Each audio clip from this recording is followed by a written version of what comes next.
Hello and welcome to Tea is Good, Books Are Better, the podcast where we drink tea and talk about books. I'm Raven. And I'm Jess.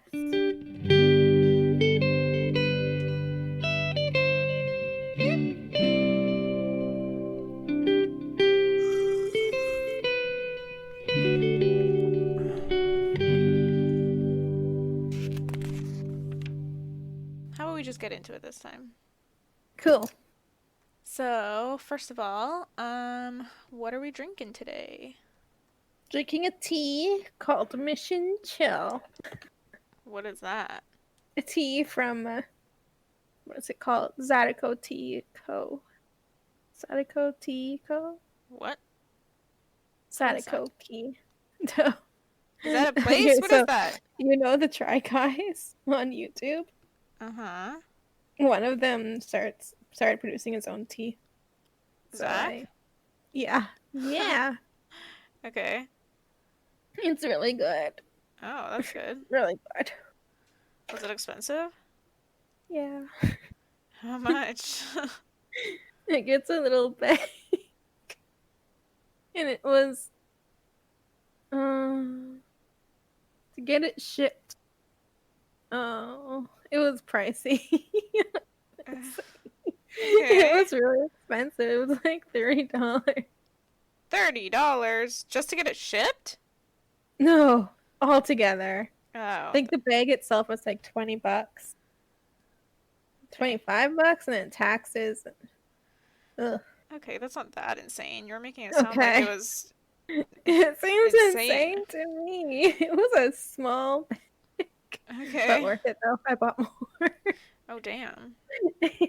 It's This stuff must be good. What makes it so good? So tasty. Like the ingredients looked fresh when I opened it up. Like I sent some snaps to you guys. And like pulled out a little like chamomile flower and I was like, holy fuck, you can even see the little white petals on some of them. Oh. I've never seen that. I don't think I saw those snaps. What? I sent them to Sibs. What are you doing? I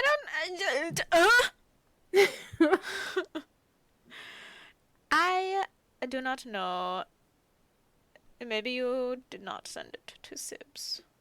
I'm pretty sure I sent it to Sibs.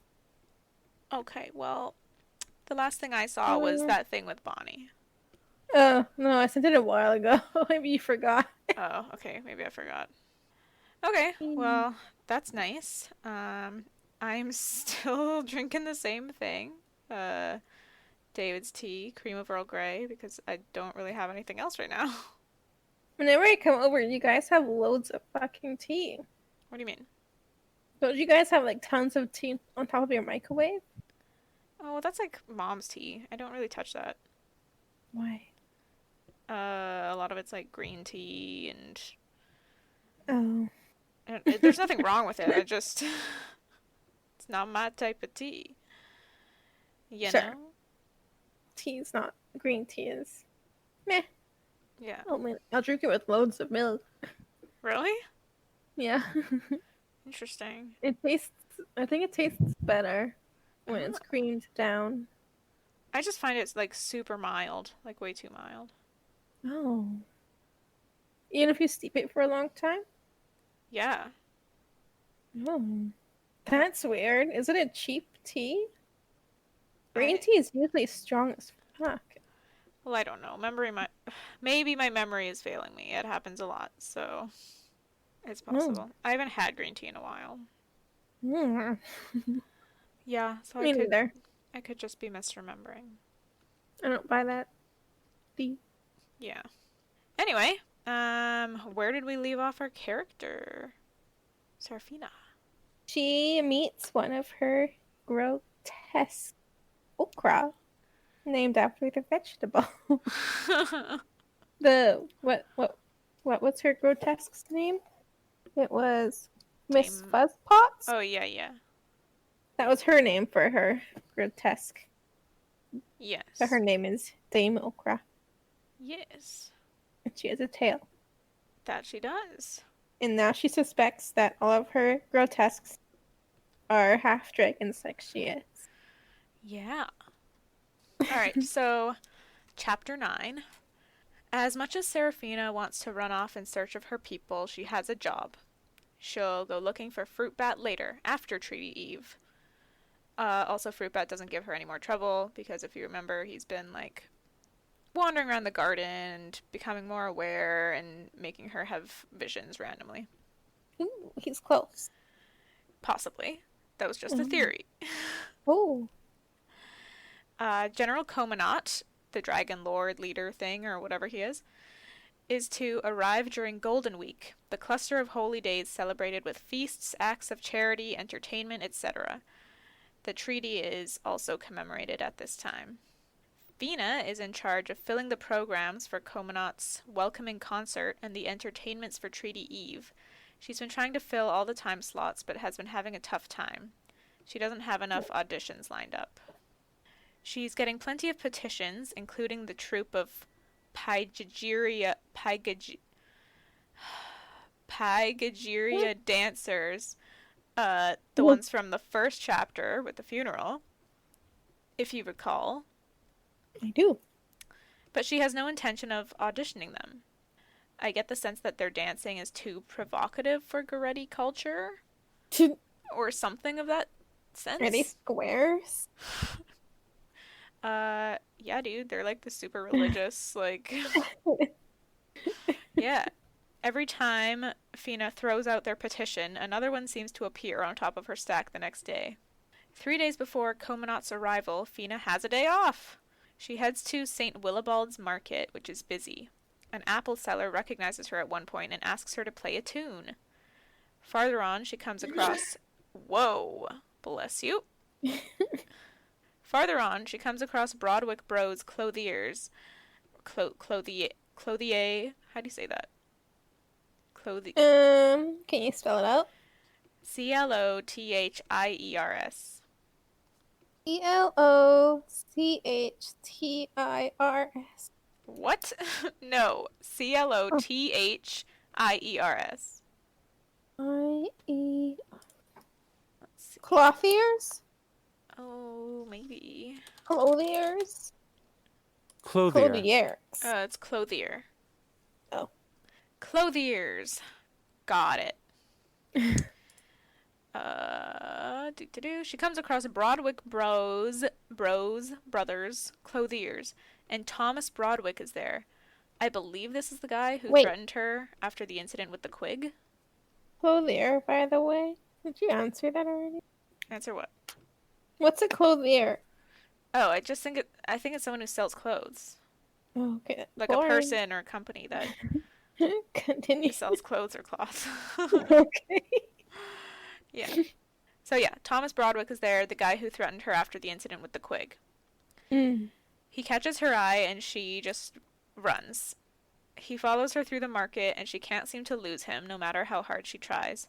She eventually comes across 2 sons of St. Ogdo by a public fountain, which she thinks will make a good distraction. The sons are shouting about monsters coming to Gored and the banishment of the mighty knights. As Fina hoped, Thomas joins the cheering crowd. Fina sets off again to St. Ida's. Is this the cathedral? I think it is. Okay.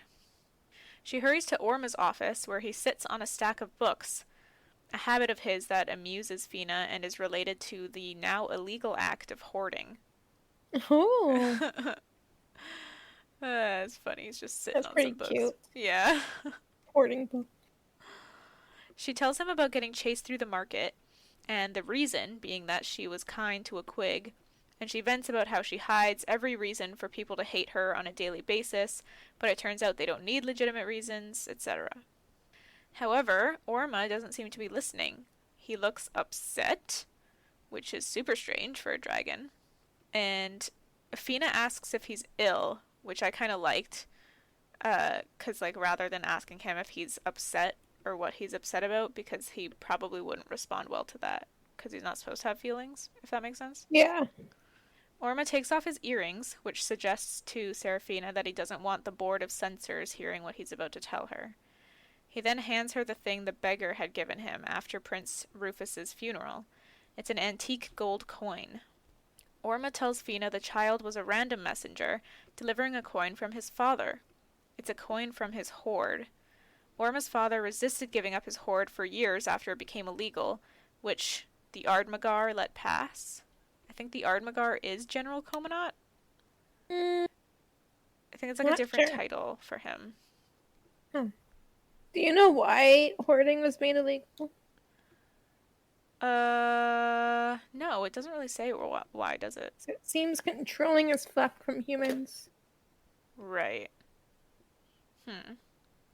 Maybe they didn't want dragons Mm. to be like continuing to add to their hoard and like stealing things from humans Sure, I guess so. or like laying waste to towns and shit so that they could gather more stuff. Take the king's gold. Yeah. Or the queen's Mm. gold in this case. Sure. Yeah. Okay.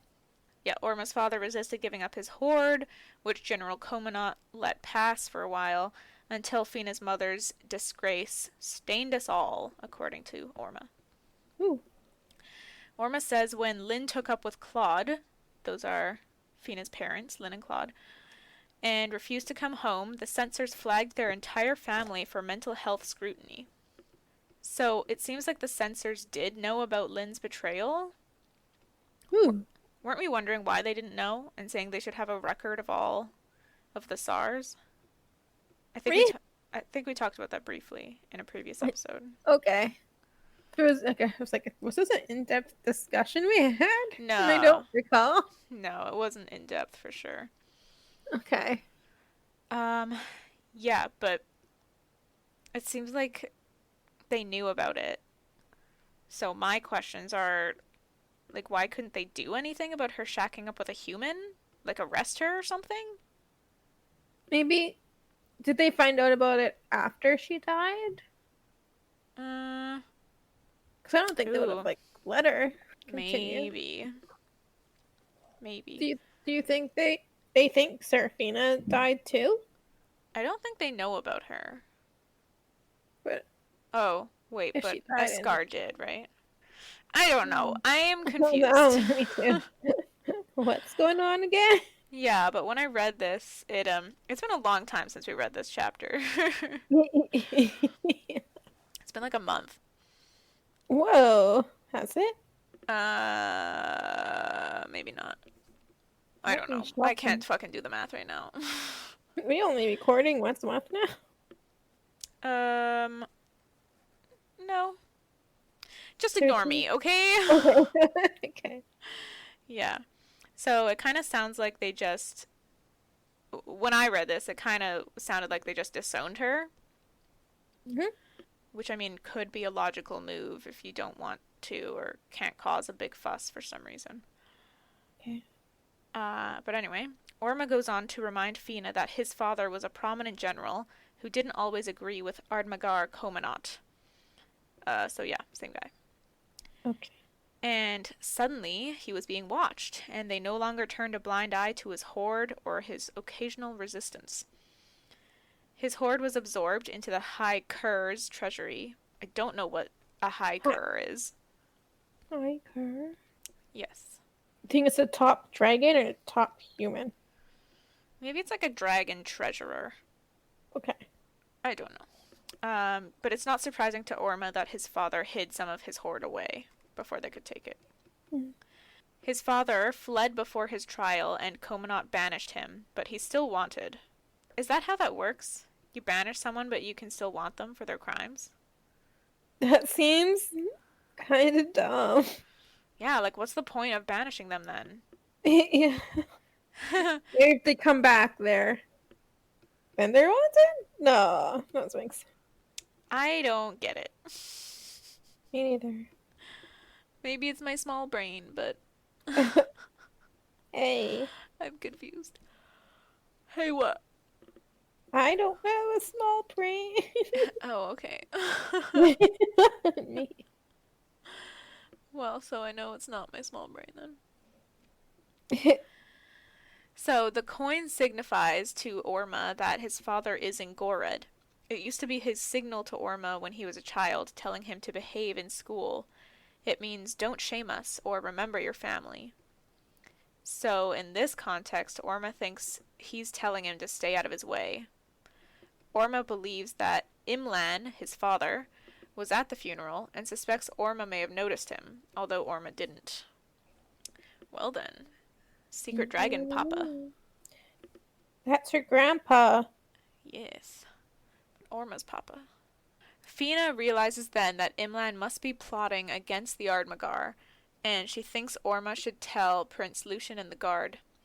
But Orma says he can't, he's too involved, and he doesn't trust himself to make an unemotional decision. Ooh. Who? Orma? Orma. What? Yeah, and I actually skipped a note. Fina is worried about herself and her father when Orma tells her, but he informs her that Imlan believed his daughter Lynn died childless and completely denies her father's existence. So he's telling Fina that she doesn't have to worry about herself or her dad because Imlan doesn't know Fina exists and doesn't give a fuck about her dad. Okay, good. Nice. Yes. Moving on, yeah, Orma says he can't tell Prince Lucian and the guard because he's too involved and doesn't want to make an unemotional decision. Which is like, what? Because he's Orma. He's a dragon. Yeah. Fina at first thinks he doesn't want to turn him in because he's Orma's father, but Orma corrects her. It's the contrary. He hates his father and wants him brought to justice. Yeah. Something I thought was interesting is that Fina's first reaction to him telling her this is jealousy. That Orma feels something so strongly for someone who isn't her. Oh, yeah, I remember that.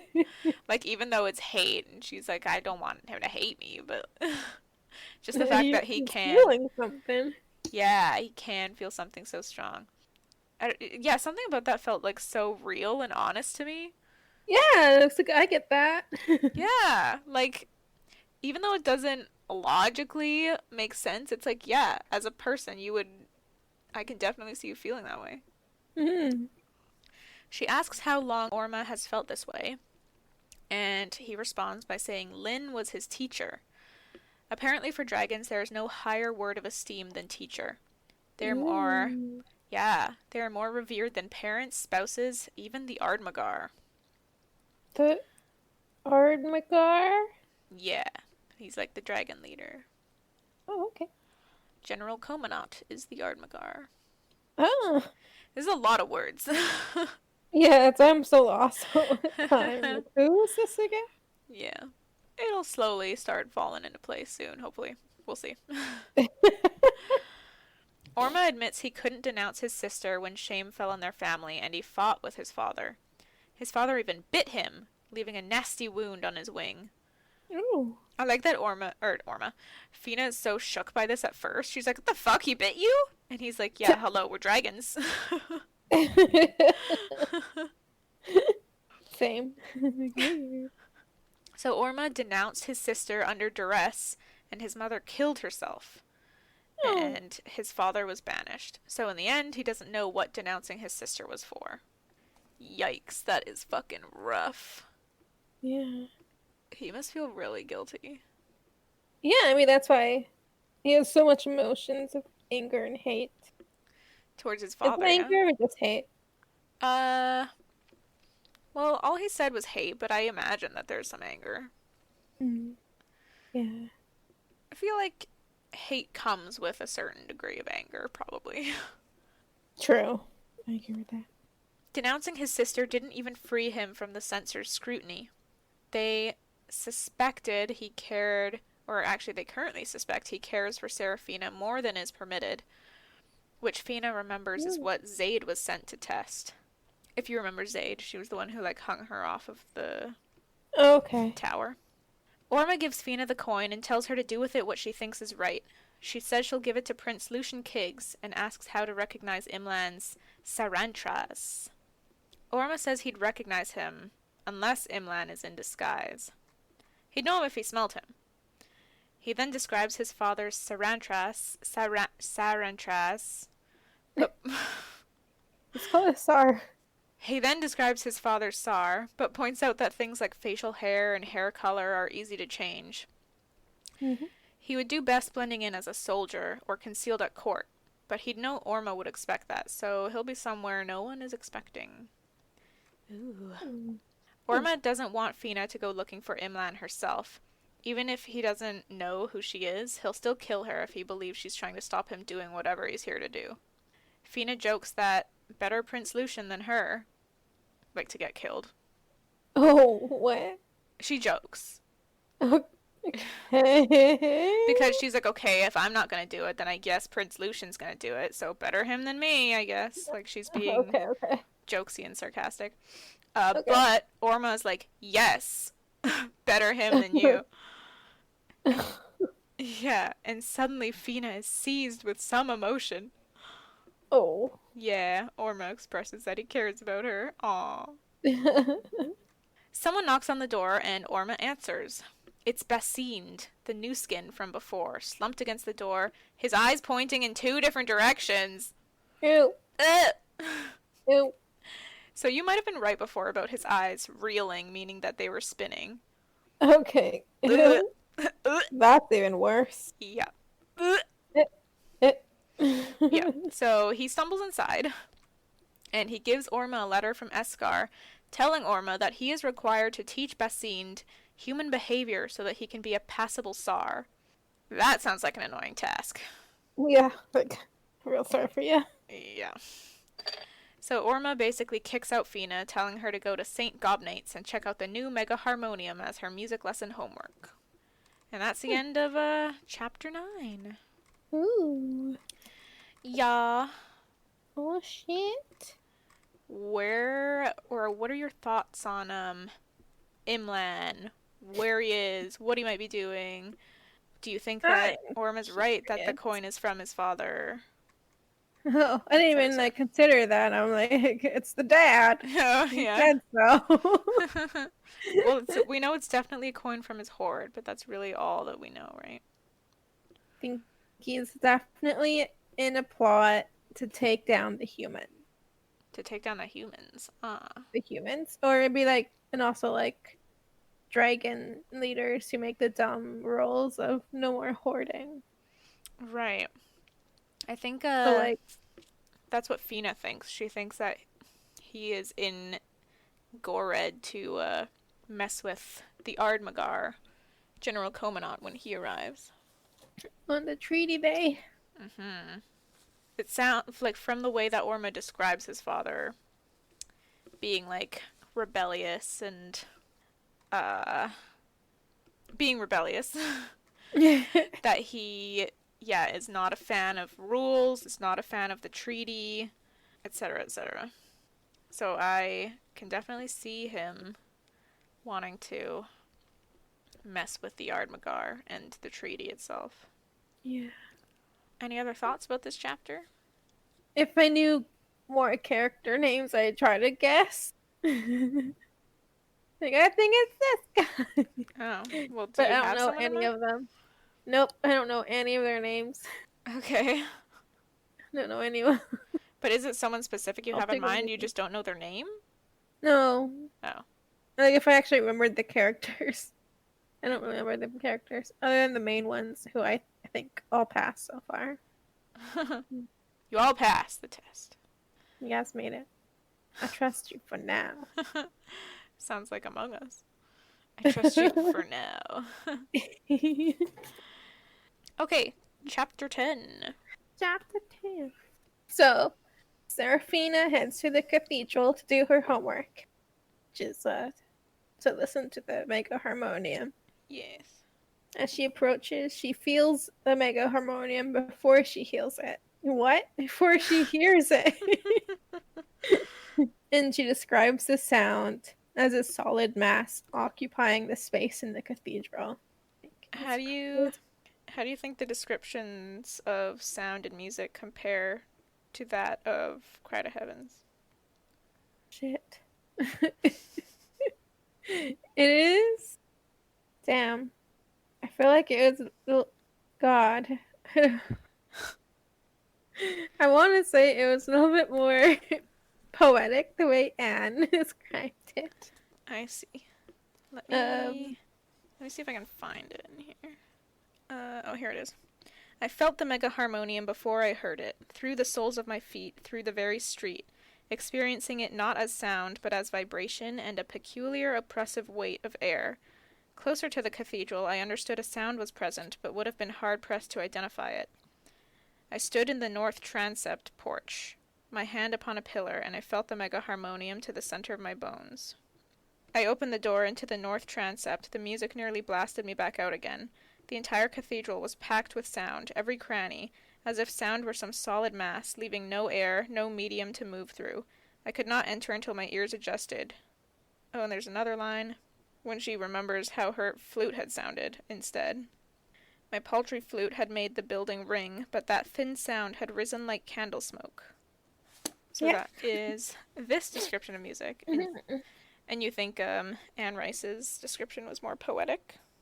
Like, it's gonna sound weird, but she used a lot of words that I had to Google the definition of, or is this? I was like, I read it and I was like, yeah, Okay. I can put myself there. And sometimes, like, the words Anne uses are really fancy. Yeah. She uses, like, a lot of her language is more archaic, I guess one could say. It's like a different generation. I'm like, what? It's Oh, other yeah. language? And they're written for different audiences, too. Yeah. Hers is written for adults, and this is young adults, so like teens. Uh, true. I still thought it was pretty solid. Yeah, I liked what how she described it. It was easy to understand. I liked it. True. It's like a lot less wordy than Anne Rice's descriptions. Yeah. Anne's writing style, it's like really artsy fartsy, I think. This is definitely more straight to the point. Yeah, they're telling a story. You're like, here you go. Don't Yeah. get bored.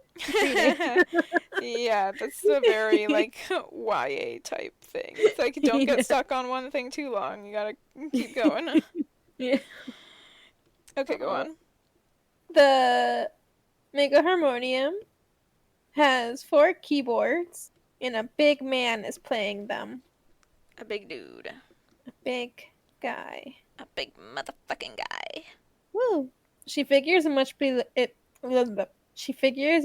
Lars Viridius's protege. So she goes over to introduce herself, and when he looks at her, she recognizes the Loud Lad, one of her grotesques. Loud Lad! Oh my god! Oh my god, another one already? They're just popping up everywhere. Yeah, just one after the other, like fucking dandelions. Jeez. Oh, I have a question here. Is Goretti their language? I think that's what they call themselves, like how we're Canadian. They are Okay. Goretti.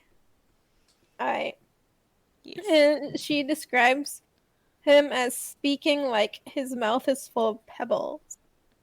Ooh, interesting. Is that some kind of a lisp? Like, Yeah, I mean, maybe he just like moves his lips a lot, or his tongue is a bit fat. Yeah, that's what I was gonna say. His tongue is like thick, maybe, so it just sounds. Yeah, maybe. He suggests they leave the church to talk, so they sit outside, and he tells her that he's been wanting to speak with her since he heard her play at the funeral. He confesses that he heard her song in a dream. I was like, whoa. Say what now? He dreamed of her song, and that following the path his dream laid out led him to this city and to her. What? It's pretty cray-cray. Yeah.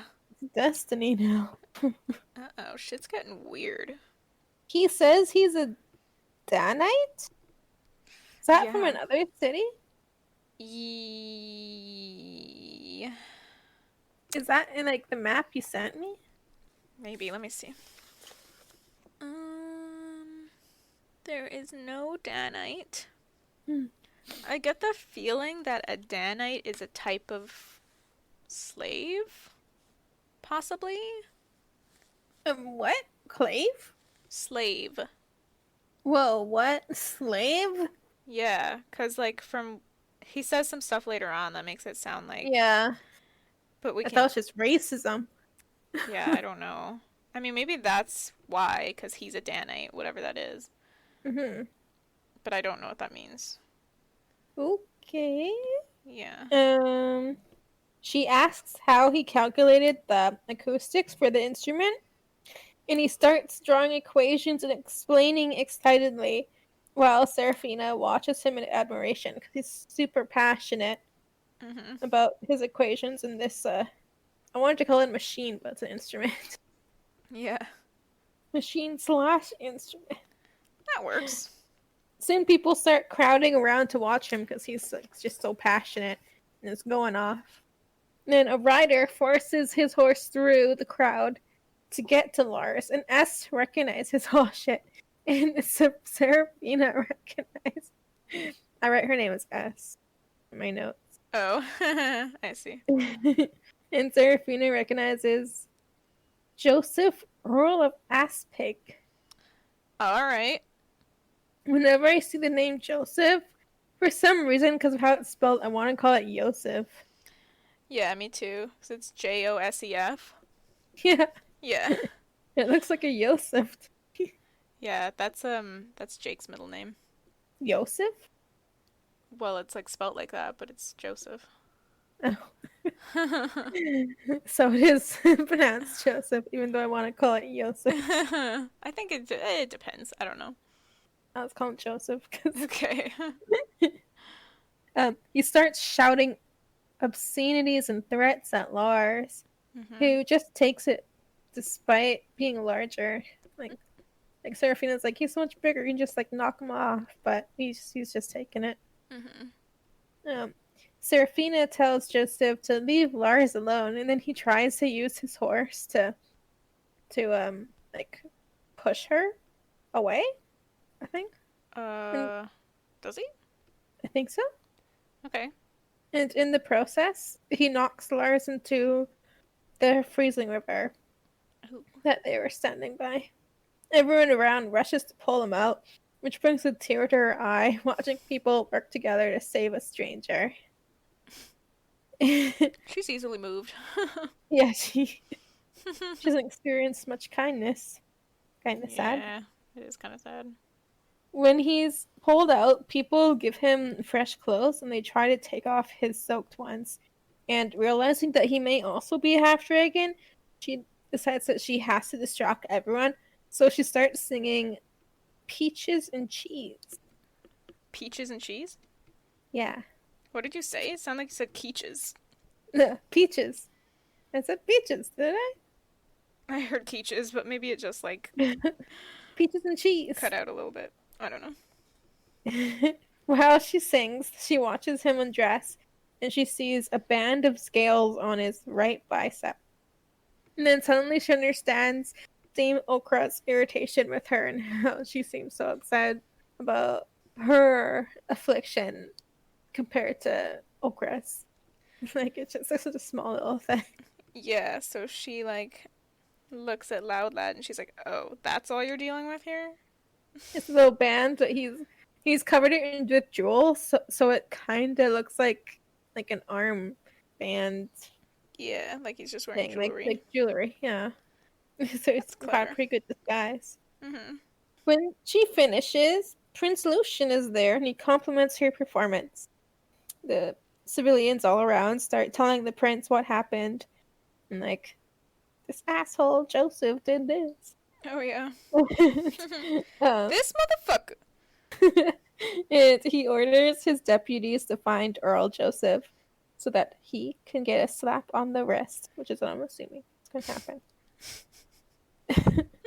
Lars and Seraphina share a knowing look, and then he leaves back to the cathedral.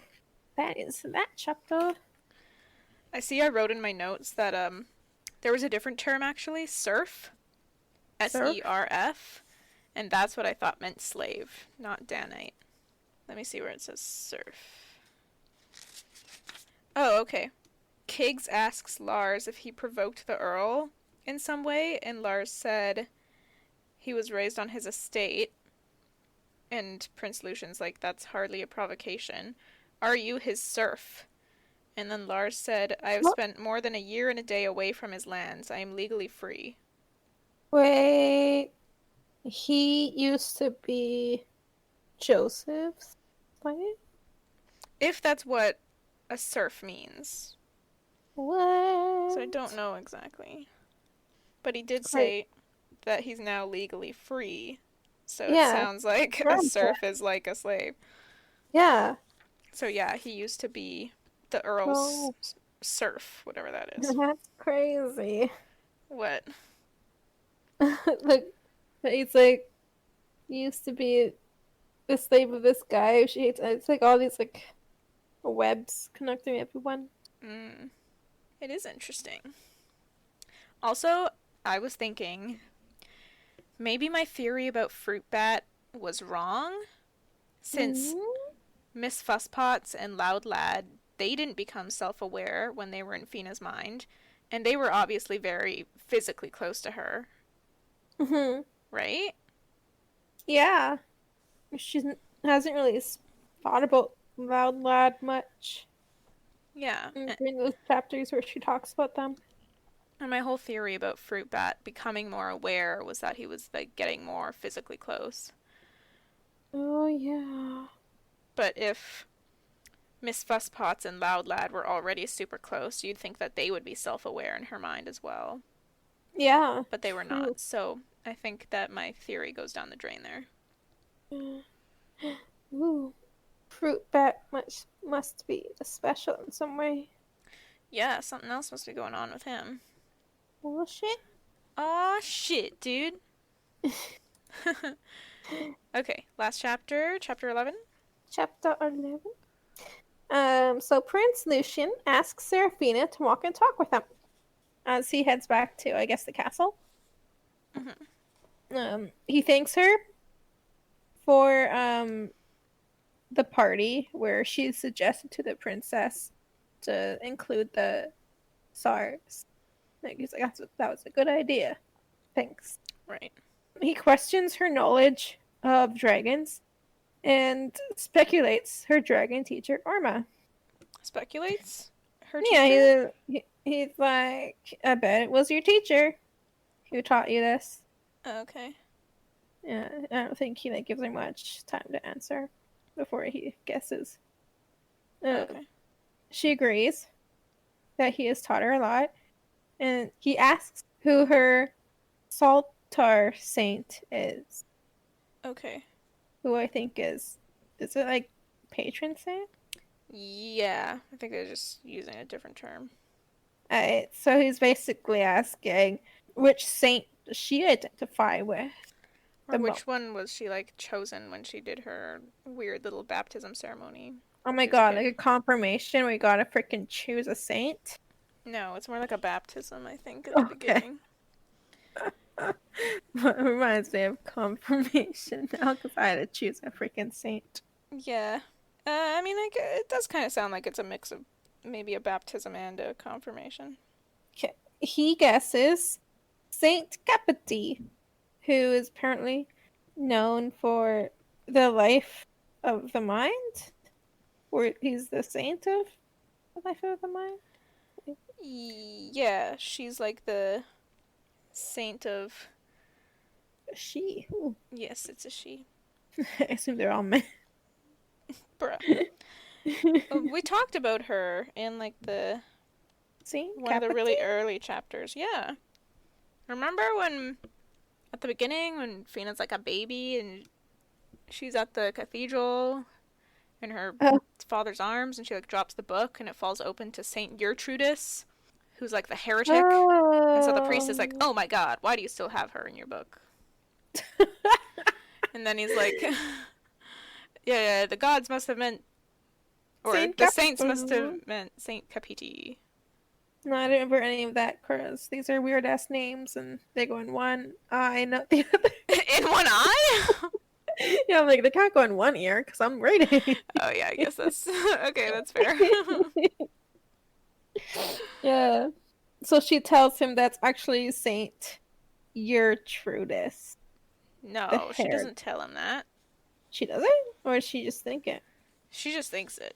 There's no way Oh. she's gonna tell him that Oh her yeah. saint is Oh Saint yeah. Gertrudis. I didn't even write that. She said it. Hers is actually Saint Gertrudis, but Saint Capite is her second.